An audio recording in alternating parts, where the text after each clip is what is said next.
Kayo po ba mga bossing ko ay isa sa mga lagi na lamang namumblema tungkol sa usapin ng pera? Meron po ako ituturo po sa inyo po mga bossing. Bukod po sa ating sipag at tiyaga, ay mainam na subukan nyo po itong gawin upang sa ganon, kung ano man ang mga kamalasan, paghihirap na maaaring ating mata mo ay ito po'y kaagad po maitataboy. Ngayon po mga bossing, kayo po ba ay naniniwala sa ganitong mga pamamaraan?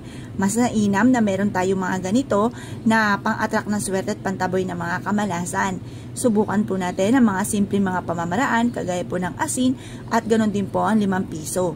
Ang asin mga bossing ko ay isa sa mga subok na napakaswerte. Ito po mga bossing ko ay mabisa rin na pantaboy.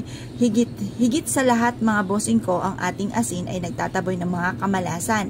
At pagdating naman sa usapin ng barya, ito po ay para makapag-attract ng higit na swerte at mabilis gumulong ang magandang kapalaran. Proven po ito na napakaswerte basta't may 100% kang paniniwala sa mga ganitong mga pamamaraan. Ganito lamang po ang inyo pong gagawin mga bossing. Kayo po ay maglaan ng 1 dakot na asin or kaya po ay 3 kutsara na asin. Ilagay po ito sa isang baso at kayo po ay maghugas na 5 piso na luma. Ang 5 pisong luma ay kulay gold na sumisimbolo ng kasaganahan or kaperahan. Ngayon po mga bossing, pagsamahin ang dalawang ito. Pero hugasan nyo munang mabuti ang ating po 5 piso dahil maaaring ito po ay may kumapit na nakamalasan dahil kung sino-sino na po ang humawak po dito. Kaya hugasan nyo po muna. At pagkatapos mga bossing ko, ito po mga bossing ko ay ibibilad sa sinag po ng araw. Makalipas mga bossing ko ng ilang minuto ng pagkakatuyo ng ating 5 piso ay pagsamahin nyo na po ito. Humarap po kayo sa may silangan ng mga 6:30 or kaya po ay alas 7 matatapos ang paggawa ng pampaswerte hanggang alas 8 ng umaga.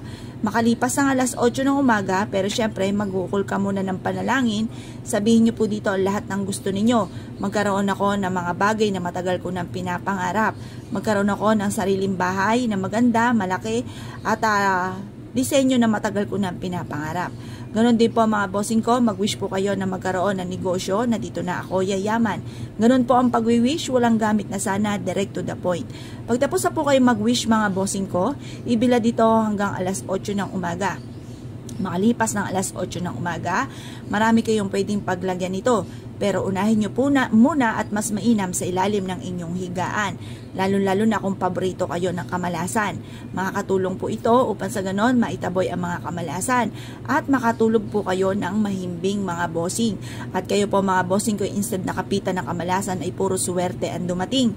Proven po ito mga bossing. Kaya kung kayo po ay naniniwala at gusto nyo po na magkaroon ng ganito ay mainam po yan. Dahil ang pagkakaroon ng ganito ay tutulungan ka para magkaroon ka ng mabisang proteksyon. At kayo po ay hindi malasin at instead na puro kamalasan ay puro swerte ang dumating po sa inyo. Ngayon po, kapag inilagay nyo na ito sa ilalim ng inyong higaan, lagi nyo pong bibisitahin at titignan ang inyong asin dahil maaaring ito ay natunaw. Kapag po yung natunaw, ang ibig sabihin yan ay marami yung nahigop na mga negatibong enerhiya na nagdudulot nga po sa inyo po ng kamalasan. Kaya mas mainam, huwag kang malungkot, hugasan nyo lang mabuti ang barya, hugasan ang baso, patuyuin at lagyan muli ng panibagong asin. Makakatulong po ito upang sa ganon mga bossing ko ay mahigop na mahigop ang mga kamalasan at masolusyonan kagad ang problema at ito po i-adjust ako sa lagi ikaw ay suswertihin. Proven po ito. Kung kayo po mga bossing kayo kumbaga nagmelt na naman yung asin, hugasan niyo po muli ito at yan po ay darating po ang panahon na yan po hindi na po natutunaw. Ako po mga bossing, nagtiyaga po ako mga 5 buwan or 7 buwan, lagi po natutunaw. Pero nung ito po ay natapos na ang pagkatunaw mga bossing, ay naninigas yung pinakaibabaw pero yung ilalim okay po yun. Okay po yung kapag po ganun. Hindi na po ako natutunawan ng asin mga bossing. Nung mga unang sabakan ay laging tunaw. Ako nga po yung naiiyamot at ba't ba ito'y natutunaw? Pero nung katagalan mga bossing ko hindi na po siya natutunaw kahit taon pa ang lumipas. Bagamat yung pinakaibabaw ay naninigas pero okay pa rin po siya mga bossing. Ngayon po mga bossing, kung kayo po naniniwala at nais po itong gawin mga bossing, huwag na po kayo magpatumpik-tumpik pa. Subukan nyo po ito, proven po ito na maswerte. Ngayon po mga bossing, subukan nyo na po itong gawin at i-mindset nyo na kayo magiging matagumpay. Kailanman na hindi na kayo muli pang mamumblema. Lahat ng mga pangarap po ninyo ay matutupad. I-mindset nyo na lahat ng gusto po ninyo mga bossing at makakamit nyo po lahat ang mga pangarap po ninyo, sabayan lalo ng sipag at tiyaga. at pananalig sa mahal na Panginoon mga bossing. Sa inyong negosyo, pwede nyo rin po itong ilagay mga bossing para masigit po kayo na maka-attract po ng swerte mga bossing, para kayo po ay magkaroon ng lagi ng malaking benta at kayo po ay kailanman na hindi na problema tungkol sa usapin po mga bossing ko ng pera. Kaya kung kayo po naniniwala at nais po itong gawin, lumarga na po kayo at ito po ay makakatulong upang sa ganon kayo po mga bossing ko ay puro swerte ang dumating sa buhay at kailanman na hindi na kayo mamalasin pa. Ngayon pa mga bossing, kapag po ito ay may nakapansin sa inyo, halimbawa naglagay ka na ng ganito, tapos parang feeling po ninyo ay kayo po ay parang inaalat po bagamat hindi pa ito natutunaw at meron kayo naging bisita or kakilala or kamag-anakan, minsan ay ganun pa.